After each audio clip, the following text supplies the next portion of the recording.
Dear students, brother and sister, आज मैं आपके सामने पुनः बिहार लोक सेवा आयोग के सिलेबस पर आधारित एंथ्रोपोलॉजी विषय के जो चैप्टर है, विवाह चैप्टर, उसका एक बहुत ही महत्वपूर्ण बिंदु लेकर आया हूँ। सब्जेक्ट है आज का ओरिजिन ऑफ मैरिज, विवाह के उत्पत्ति के सिद्धांत। विवाह के उत्पत्ति के सिद्धांत, यह प्रश्न जो है फुल क्वेश्चन में पूछ सकता है और जो है शॉर्ट नोट्स में भी पूछने की पूरी संभावना बनी रहती है। चलिए विषय बिंदु को चलते हैं दोस्तों कि यह क्या चीज़ है कि विवाह के उत्पत्ति के सिद्धांत। विवाह का जो उत्पत्ति हुआ है उसके पीछे किस प्रकार के सिद्धांत है, क्या क्या कारण है, किस किस रूप में है, विवाह के क्या क्या स्वरूप का समय काल परिस्थिति के अनुसार उसकी उत्पत्ति हुई, इसके बारे में चर्चा करेंगे। तो अनेक मानव शास्त्रियों का मानना है कि प्रत्येक समाज की सामाजिक, सांस्कृतिक तथा भौगोलिक स्थिति भिन्न भिन्न होती है। ऐसे स्थिति में विभिन्न कालों में विवाह के विभिन्न स्वरूप पाए जाते थे, जो अनेक स्तरों से होते हुए आज के वर्तमान आधुनिक समाज में पाए जाने वाले एकल विवाह के स्वरूप में परिणत हो गया। इस प्रकार से कर्मागत स्वरूप, विवाह का कर्मागत स्वरूप एवं विकास को देखते हुए मार्गन का मानना है कि प्रारंभ के जनजातीय समाज में सर्वप्रथम समूह विवाह का विकास हुआ है, ग्रुप मैरिज का, जिसके अंतर्गत एक समूह के सभी पुरुष सदस्यों का विवाह दूसरे समूह के सभी स्त्री सदस्यों के साथ होती थी। साथ ही समूह के अंतर्गत सभी को एक दूसरे के साथ यौन संबंध स्थापित करने की पूर्ण स्वतंत्रता होती थी।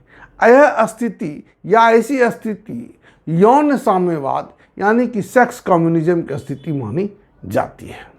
इसके पश्चात विवाह के उत्पत्ति के विकास के दूसरे चरण के अंतर्गत एक पुरुष का विवाह एक ही स्त्री से होता था, परंतु उस स्त्री के से पुरुष पक्ष के सभी सदस्य यौन संबंध स्थापित करते थे। धीरे धीरे पुरुष का स्त्री पर एकाधिपत्य बढ़ता गया और अंततः एकल विवाह का प्रचलन हो गया। जबकि बैकोफेन का मानना है कि आदिकाल में विवाह नामक कोई संस्था ही नहीं थी और यौन संबंध स्थापित करने का कोई निश्चित नियम नहीं था।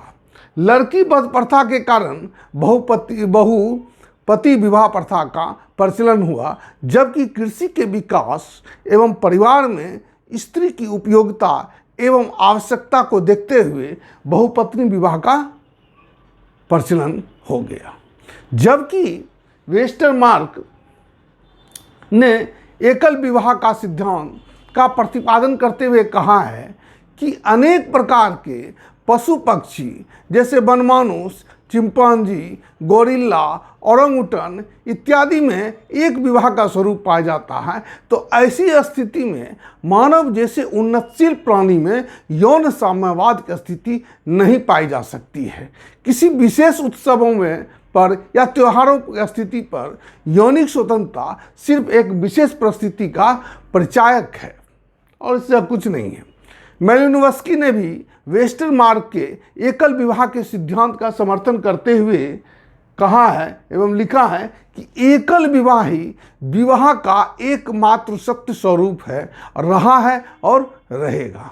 इस प्रकार से हम लोग पाते हैं दोस्तों कि विभिन्न कालों में विवाह के विभिन्न स्वरूप पाए जाते थे और विवाह नामक संस्था का जन्म अनेक क्रमागत स्तरों से होते हुए आज के वर्तमान समय के एकल विवाह के रूप में परिणत एवं स्थापित हो गया। यह है दोस्तों विवाह की उत्पत्ति के सिद्धांत। तो विवाह की उत्पत्ति इस प्रकार से हम लोग क्या देखते हैं दोस्तों कि विवाह की उत्पत्ति जो है किसी एक कारण के आधार पर नहीं हुआ है, बल्कि यह विभिन्न कालों में, विभिन्न रूपों में, विभिन्न कर्मागत स्थिति में पाई जाती थी। और आज का जो वर्तमान समय में आधुनिक समाज में जो विवाह का स्वरूप है वह एकल विवाह का स्वरूप है। तो दोस्तों इसके साथ ही इस क्लास को समाप्त करते हैं। ये बहुत ही इम्पॉर्टेंट है, इसको लिख लीजिए, इसको स्क्रीनशॉट करके इसको उतार लीजिए आपको बहुत काम आएगा।